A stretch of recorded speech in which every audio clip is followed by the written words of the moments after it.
ஹாய்ங்க. இன்னைக்கு நம்ம என்ன பார்க்க போகிறோம்னா, பார்ட் 2 மாட்டு பண்ணை தொடங்குவது எப்படின்றதுல பார்ட் 2 பார்க்க போகிறோம். பார்ட் 1ல நம்ம மாட்டு பண்ணை ஸ்டார்ட் பண்ணுற பேசிக்ஸ் எல்லாம் பார்த்தோம். இப்போ பார்ட் 2ல எப்படி ப்ராஃபிட் லாஸ் வருது அப்படின்றதும், மாடை எப்படி கேர் பண்ணிக்கணுன்றதும் ஃபுல் டீட்டெயிலாக பார்க்கலாம். ஃபஸ்ட்டு மாடு எந்த மாதிரி வாங்கணும், ஜெர்சி மாடு வாங்குறதா இல்லை ஹெச்எஃப் மாடு வாங்குறதான்னு ஃபஸ்ட்டு கன்ஃபார்ம் பண்ணிக்கணும்.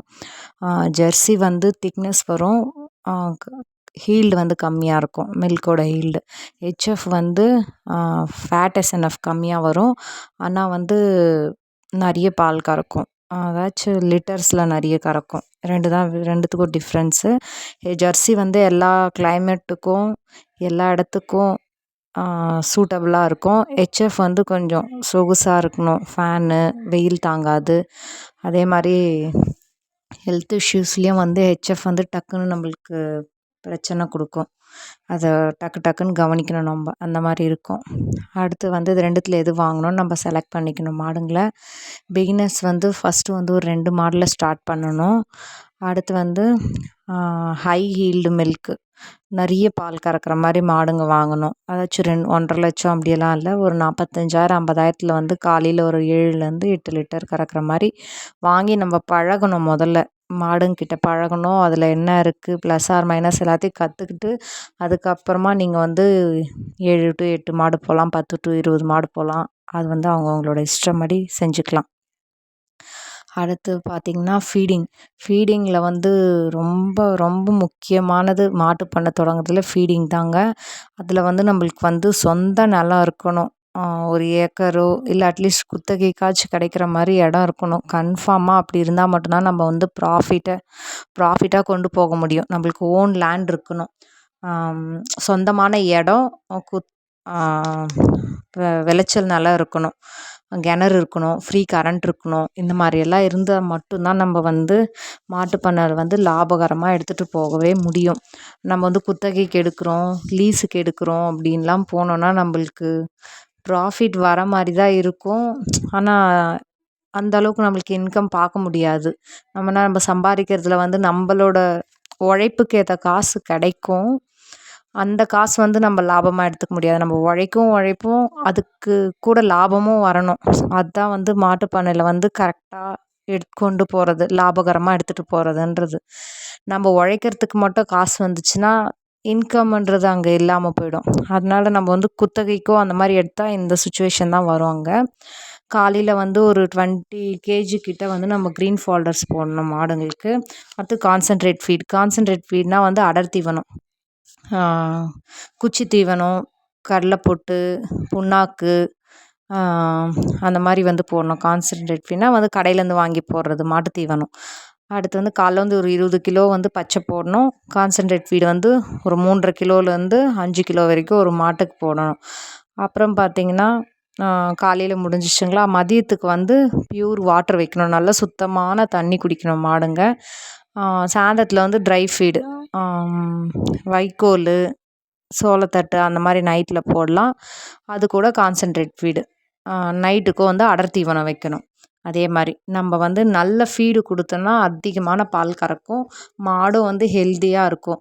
நம்மளோட மாட்டு பண்ணையில் நம்மளுக்கு மிக மிக முக்கியமான ஒரே விஷயம் என்னென்னா, மாடு ஹெல்த்தியாக இருக்கணும். பாலுன்றது அடுத்து, நம்மளுக்கு மாடு தான் மெயின், அடுத்து தான் மில்க்கை விற்று தான் நம்ம மாடை நம்ம பண்ணையை நல்லா எடுத்துகிட்டு போக முடியுன்றது கரெக்டு. ஆனால் நம்மளுக்கு மாடு ஹெல்த்தியாக இருக்கணும், அப்போ தான் நம்மளுக்கு 100% நம்ம ப்ராஃபிட்டும் எடுக்க முடியும், லாஸ் ஆகாமலையும் எடுத்துகிட்டு போக முடியும். அடுத்து பார்த்திங்கன்னா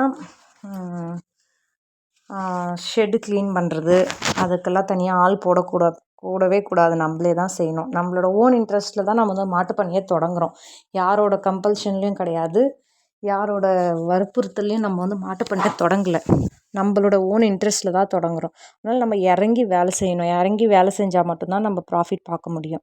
கொஞ்ச நாளைக்கு ஸ்டேபிள் ஆகிற வரைக்கும் நம்ம கம்பல்சரி யாரையுமே வேலைக்கு ஆளே போகக்கூடாது, நம்மளே செய்யணும், இல்லை நம்ம ஃபேமிலியில் இருக்கவங்க செய்யணும், அந்த மாதிரி பண்ணிக்கணும். அடுத்து இன்கம், மில்க்கு மட்டும் இன்கம் கிடையாது இதில். இப்போ வந்து பொட்டைக்கன்று போட்டுச்சுன்னா அதுவும் நம்மளுக்கு இன்கம் மாதிரி தான். ஒரு கன்றுக்குட்டி வாங்கணுன்னா கூட இப்போ ஒரு 10,000 இல்லாமல் வாங்க முடியாது. அது நம்மளுக்கு வந்து கன்று ஈண்டு அதையே நம்ம பெருசானா அதுவும் நம்மளுக்கு ஒரு இன்கம் தான். அடுத்து பார்த்திங்கன்னா மேல் அதே வந்து காளைக்கன்று போட்டுச்சுனாலும் வளர்த்து ஒரு ஸ்டேஜ் நல்ல ரேட்டு போகும்போது விற்றுக்கலாம். அதுவும் நம்மளுக்கு இன்கம் தான். சாணி கூட நம்மளுக்கு வந்து எடுத்துகிட்டு போனாங்கன்னா அதுவும் நம்மளுக்கு ஒரு டிராக்டருக்கு இவ்வளோ அமௌண்ட்டுன்னு கொடுப்பாங்க. அதுவும் நம்மளுக்கு நல்ல இன்கம் தான். இன்கம்னு பார்த்திங்கன்னா 3 வழி 4 வழியில் வரும் மாட்டுப்பண்ணையை பொறுத்த வரைக்கும். அடுத்து செலவு பார்த்திங்கன்னா ஃபீடு, கான்சன்ட்ரேட் ஃபீடு வாங்குறதுக்கு நம்மளுக்கு செலவு கிடையாது. அதுவும் அது ஒரு முதலீடு, அவ்வளோதான். கான்சன்ட்ரேட் ஃபீடுக்கு நம்ம செலவு பண்ணி தான் ஆகணும். அடுத்து டாக்டர்ஸு, ஹெல்த் இஷ்யூஸில் நம்ம ரொம்ப ரொம்ப செக்யூர்டாக இருக்கணும். அதே மாதிரி ரொம்ப கவனிப்போடு இருக்கணும். எப்போவும் நம்ம மாட்டை வந்து கவனிச்சிட்டே இருக்கணும். பிக் பாஸ் ஹவுஸ் மாதிரி 24/7 இந்த மாதிரி நம்ம வாட்ச் பண்ணிகிட்டே இருக்கணும் மாட்டை. டாக்டர்ஸ்க்கு செலவு பண்ணாமல் அவங்களோட ஹெல்த்துக்கு நல்ல ஃபுட்டு, நல்ல வாட்டர், அந்த மாதிரி நல்ல என்வரான்மெண்ட் கொடுத்தாலே மாடு நல்லா ஆரோக்கியமாக இருக்கும். அதிலே நம்ம ஒரு முக்கால்வாசியான செலவை கம்மி பண்ணிடலாம் டாக்டர்ஸ் இல்லாமல். அடுத்து வந்து ஷெட் மெயின்டெனன்ஸ், க்ளீனாக இருக்கணும். இப்படியெல்லாம் பண்ணால் நம்மளுக்கு நல்ல ப்ராஃபிட் வரும். செலவையும் குறைக்கலாம். ஒரு மெயின் பாயிண்ட் என்ன, ப்ராஃபிட் வரணும்னா முதல்ல செலவை வந்து கண்ட்ரோல் பண்ணணும். ஹெல்த் வைஸ் நம்ம எவ்வளோ இன்புட் வேணாலும் கொடுக்கலாம், எவ்வளோ செலவு வேணாலும் பண்ணலாம். அந்த இன்கம் வந்து அதை எடுத்து கொடுத்துரும். இதுதாங்க வந்து பார்ட் 2ல் நான் சொல்லணும்னு நினச்சது. அடுத்து வந்து டாக்டர்ஸ் செலவை பற்றி நான் ஒரு வீடியோ போடுறேன். இந்த வீடியோ பிடிச்சிருந்தா வந்து நீங்கள் வந்து லைக் பண்ணுங்கள், சப்ஸ்கிரைப் பண்ணுங்கள் நம்ம சேனலை.